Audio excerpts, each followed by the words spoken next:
Breaking tonight, major developments in the Russia-Ukraine story just within the last hour or so. Here's where we stand tonight. After being presented with options at Camp David this weekend, President Biden is now considering sending up to 5,000 U.S. troops to NATO allies in Eastern Europe in a show of support for countries bordering Russia and Ukraine. The White House is also looking at deploying U.S. naval vessels to make port visits to NATO allies in the region. There could also be additional NATO troops sent to Romania and the Baltics to send a signal to Russian President Vladimir Putin not to try to move into any neighboring countries. Of course, Putin has not made a direct threat to any NATO country, and Ukraine is not a NATO member. All this comes on top of briefings from UK intelligence over the weekend that Putin is planning to install a new pro-Russian president in Ukraine, and orders from our State Department for U.S. Embassy employees' families to evacuate Ukraine. Joining us now with the latest is National Security Correspondent Jennifer Griffin.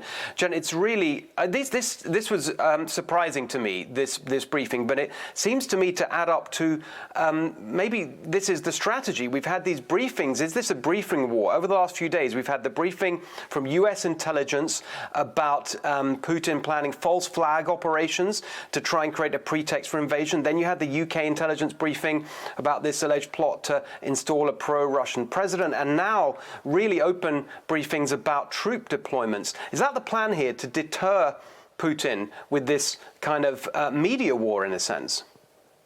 Well, I don't know that I would assess it that way, Steve.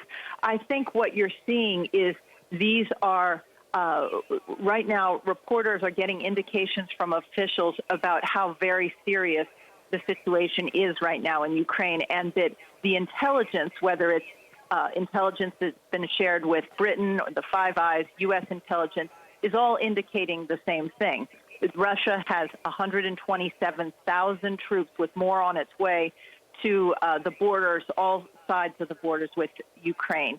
There are increasing indications of movements and interceptions of intelligence that suggest that Putin may try to overthrow the government there and place somebody in a position of power that might invite those Russian troops in. But what we're reporting tonight is that the meeting at Camp David that occurred this weekend, with President Biden meeting yesterday with his Joint Chiefs and his Secretary of State and his National Security Advisor, that he was presented options to send U.S. troops to NATO allies on Russia's western flank, in Eastern Europe, basically the Baltics, perhaps Romania, and it would be 3,000 to 5,000 troops. But that could go much, much higher if Putin does invade Ukraine, and if those NATO allies feel threatened, other NATO allies may contribute, and we're told that number could rise. And I'm also told by a senior administration official that the president has not made a final decision yet. So these are the options that are presented, but these are muscular options, because what they are seeing and what I'm being told is that they believe Putin does plan to go into Ukraine. It would be a massive invasion. It would be bloody, violent, blitzkrieg-like, I'm told. And what I'm reporting tonight is that Biden is weighing U.S. troops to those NATO allies. And just for one quick follow-up, Jen, before the holidays, I think in early December, President Biden very categorically said, no, there will be no boots on the ground in Ukraine. Is that still your understanding, notwithstanding these news we're hearing tonight about troops to NATO allies?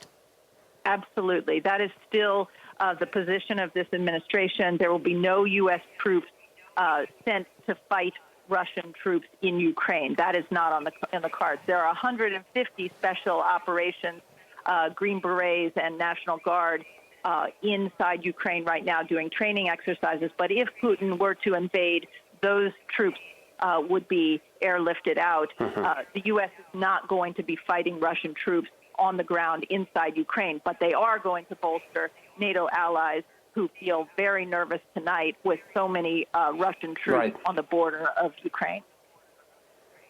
Well, it's really, seems like it's coming to a head, moving very fast, and I know you'll be following it. Thanks for updating us tonight, Jennifer Griffin. Thank you. Hey, Sean Hannity here. Hey, click here to subscribe to Fox News YouTube page and catch our hottest interviews and most compelling analysis. You will not get it anywhere else.